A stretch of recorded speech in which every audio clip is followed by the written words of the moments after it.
ঝিনাইদহের কালীগঞ্জ নলডাঙ্গা রোডে আকবর ভবনের চারতলায় এক কক্ষে চুরির ঘটনা ঘটেছে। ঘটনার সূত্রে ভুক্তভোগী প্রবাসী বাবুল আক্তার জানায়, আমি প্রবাসে থাকি, ভাতগড়া আমার গ্রামের বাড়ি। আমার পরিবার ভাড়া থাকতো চারতলার ওই কক্ষে।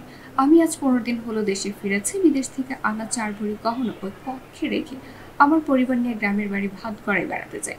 আমি কয়েকদিন পর বাসায় ফিরে এসে দেখি, আজ সকালে দেখতে পাই আমার কক্ষের হ্যাজবল ভেঙে আমার রেখে যাওয়া 4 ভরি গহনা চোরেরা চুরি করে নিয়ে গেছে।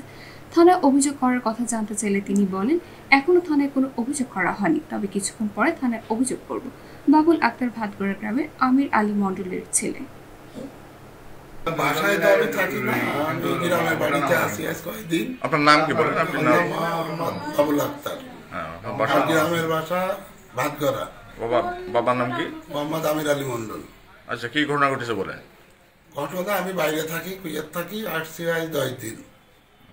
এরপরে আমি গ্রামে আসি, এখন হঠাৎ বাসায় এসে দেখি বাসার তালা ভাঙা।